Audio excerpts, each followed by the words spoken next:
been out. There we go. Thank you both very much indeed. To celebrate one of the biggest Hollywood studios' 100th birthday, some of their most successful classics are being brought to life again. Film critic James King is finding out how they're being restored to their former glory. Universal Studios in Los Angeles is one of the oldest and best-known film companies still in business today. And this year, it celebrates its 100th birthday. And what better way to champion that centenary than by restoring some of its classic films?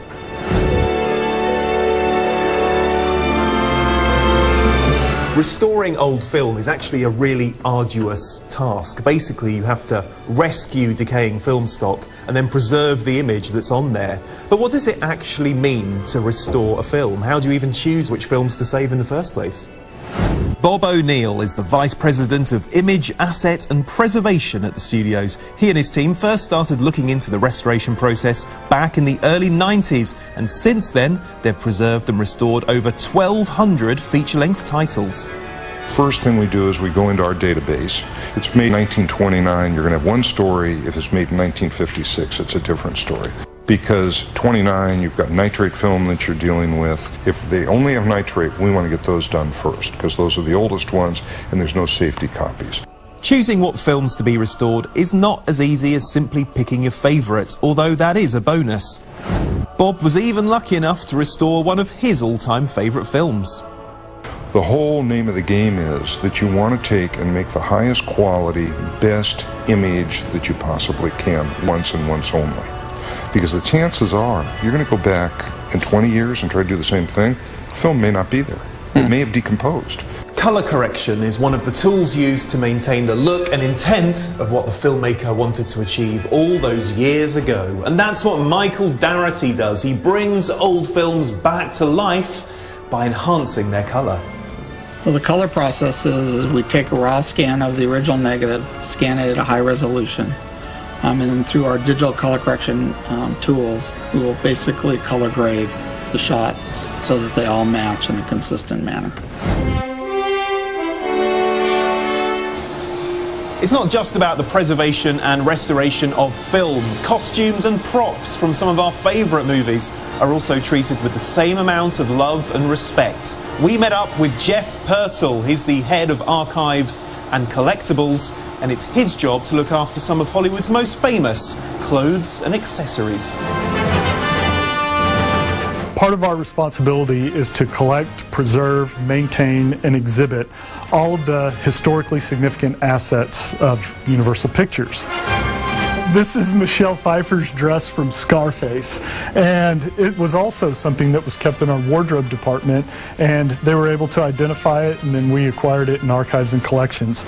So here's a production still of that dress. It's a little bluer in this picture, just because I think the negative was overexposed a little bit, but this is the genuine dress. Before a DVD comes out, the Archive and Collectibles Department is the first port of call.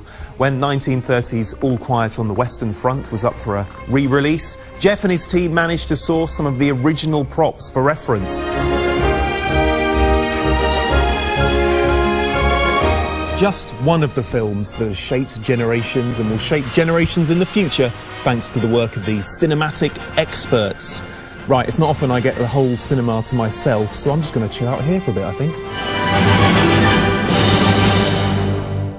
Wow, I love all that film history, don't you? You were just saying, Michael, that you're jotting down your life in movies and as an actor. Well, I had the great opportunity to work at all the studios when they were still the studios, yeah. You know. MGM was MGM, you know, The Lion Roared, you know, and Paramount, Columbia's no longer there, you know.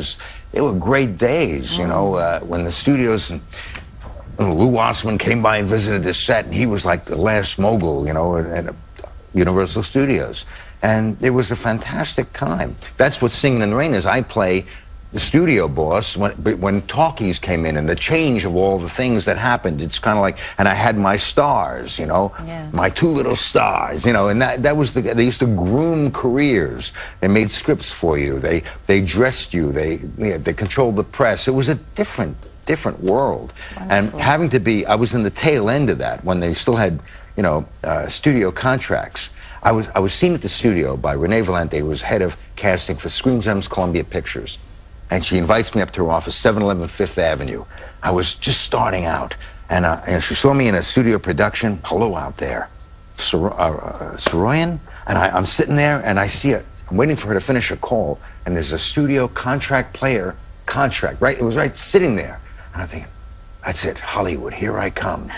And she sits down and she goes, Michael, I saw your work. You're brilliant. You're really, really brilliant. That's why I don't think a contract is for you. Oh. And I go, what? Are we sure? You know, and she said, you're going to do better on your own. She's the one who's still involved in my career. She was really? a mentor and a savior. She was amazing. But how incredible. Yeah, she said, the system is not, you'll do better on your own.